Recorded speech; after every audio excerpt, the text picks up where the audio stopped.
মূলত আজকে আমাদের তৃণমূল কংগ্রেসের দেয়াল লেখন শুরু করেছি বেলডাঙ্গা শহরের ৬ নম্বর ওয়ার্ড থেকে, এবং সেখানে আমাদের ৩-৪টে দেওয়াল চুনকাম করা ছিল এবং সেখানে কংগ্রেস সাইড ফর করে দিয়েছে এবং তাদের নেতৃত্বকে আমি বলি এবং সেখানে ডেকে নিয়ে আসে নেতৃত্বকে এবং আমাকেও ডাকে এবং আমাদের নেতৃত্ব ছিল, এখানে দেয়াল লেখা চলছিল।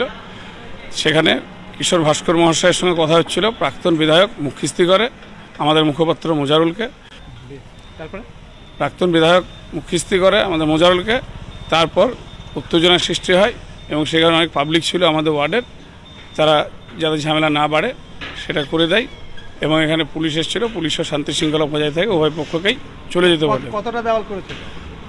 আমরা তো প্রচুর দেয়াল লিখিয়ে এবং লিখছিলাম এবং আমাদের সাইড ফর করা ছিল সেই দেয়ালগুলো কংগ্রেস লিখেছিল, সাইড ফর করে দিয়েছিল। সেই আপনার বাড়ির দেওয়াল? আমার নিজের বাড়ির দেওয়ালটাতেও তারা সাইড ফর করে চুনকাম করে দিয়েছে, সেটাও বলে আলোচনা হয়েছে এবং আমার দেওয়ালে আমি লিখতে দেবো কিছুদিন অন্য দলকে। মানে এটা কেন করছে? এটা আমার মনে হচ্ছে যে গত 5 বছর আগে যখন পার্লামেন্ট ভোট হয়েছিল অধীর চৌধুরী সেবারই হেরে যেত, এবার কিন্তু আরও বেশিভাবে হেরে যাওয়ার ভয়ে তারা কিন্তু এইসবগুলো করার চেষ্টা করছে, বিভিন্ন ধরনের ঝামেলা লাগানোর চেষ্টা করছে। ইউসুফ পাঠান প্রার্থী হওয়াতে চরমভাবে ভয় পেয়ে গেছে এবং আমরা দেখতে পেয়েছি যে এলাকার মানুষজন উৎসাহ উদ্দীপনা ইউসুফ পাঠান প্রার্থী হওয়াতে, এবং আমরা জয়ের জন্য আশাবাদী, অনেক ভোটে ইউসুফ পাঠান জিতবে বহরমপুর লোকসভা কেন্দ্রে। আপনার পরিচয়? আমার পরিচয়, আমি আরফাত শেখ, আমার স্ত্রী এই ওয়ার্ডের কাউন্সিলর আনোয়ারা বিবি। দেওয়াল লেখনকে কেন্দ্র করে একটা উত্তেজনা চলে, কি বলবেন, কেন বা হলো?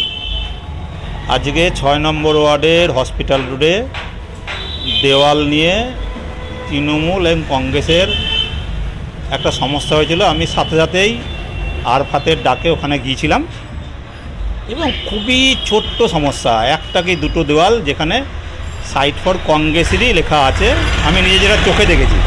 তাও আরফাতকে খুব বিনয়ের সঙ্গে বলেছিলাম যে আমাদের বিধানসভার যে হেড সফিদা, ওকে নিয়ে এসে আমি সমস্যাটা মিটিয়ে দিচ্ছি। সমস্যা মিটেও গিয়েছে, কিন্তু যা হয় নিজেদের মধ্যে একটা বাক বিতণ্ডা হয়েছে, যেটা সামান্য কিছুই না। কিন্তু আগামী দিনে ভোট করতে গেলে আমরা বেলডাঙ্গায় কোনো রকম যাতে অশান্তি না হয় সেটা আগে দেখব। এই ছোটোখাটো ঝামেলা পুলিশ প্রশাসন সাথে সাথে এসেছিলো, পুলিশ প্রশাসনও ভীষণভাবে সচেষ্ট যেন কোনো দিন এই ঝামেলা না হয়। আমরাও চেষ্টা করছি দলীয়ভাবে যে আমাদের সাথে যেন ফার্দার এরকম কোনো রকম অশান্তি বা ঝুট ঝামেলা না হয়। যাদের দেওয়ালে লিখেছেন তারা কি বলছে, তারাই কি বলছে? যাদের দেওয়ালে লিখেছে তাদের আমি দুজনের কাছে পার্সোনালি গেছিলাম, তারা কিন্তু বারবারই বলেছে যে হ্যাঁ আমরা লিখতে দিচ্ছি, আমাদের কংগ্রেসেরই লিখবে। বাকি লেখা ছিল ওদের না, আমাদেরই লেখা আছে। আমি নিজে গিয়ে সেখানে দেখেছি যে চুন করা আছে, সাইড ফর কংগ্রেসের করা আছে, অথচ আরফাত বারবারই বলছে যে ওটা আমাদের করা ছিল, কিন্তু আমি নিজে দেখেছি যে ওটা আমাদের করা আছে। যে আমরা সেখানে গেলামই না, দুজন মালিক আমাদেরকে দিয়েছে। বাকি যে ছোটো ছোটো 3টে দেওয়াল আছে আমরা আপোষেই কথা বলে নিয়েছি, কিন্তু মাঝে একটা ছোট বাকবিতণ্ডা হয়েছে, সেটা আমরা কিছুই মনে করি না। আগামী দিনে বেলডাঙ্গায় আমরা যে দলই করি শান্তিভাবে যাতে ভোট হয় সেটা আমরা সচেষ্ট হব, প্রশাসন আমাদের সাথে আছে। এটাকে আর বাড়তে দেওয়া ঠিক না, বাড়বেও না, এটা আমি বলতেই পারি। আপনার পরিচয়? আমি কিশোর কুমার ভাস্কর, বেলডাঙ্গা টাউনের সভাপতি আছি কংগ্রেসের, ভারতীয় জাতীয় কংগ্রেসের।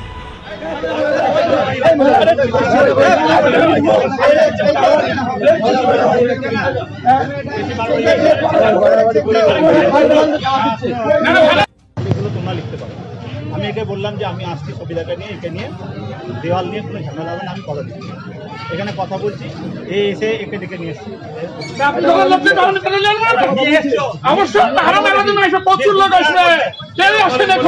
কেউ গালিগালাজ যায়নি, এটা দুজনে একজন আগে করেছে একজন পরে করেছে, যেই করুক।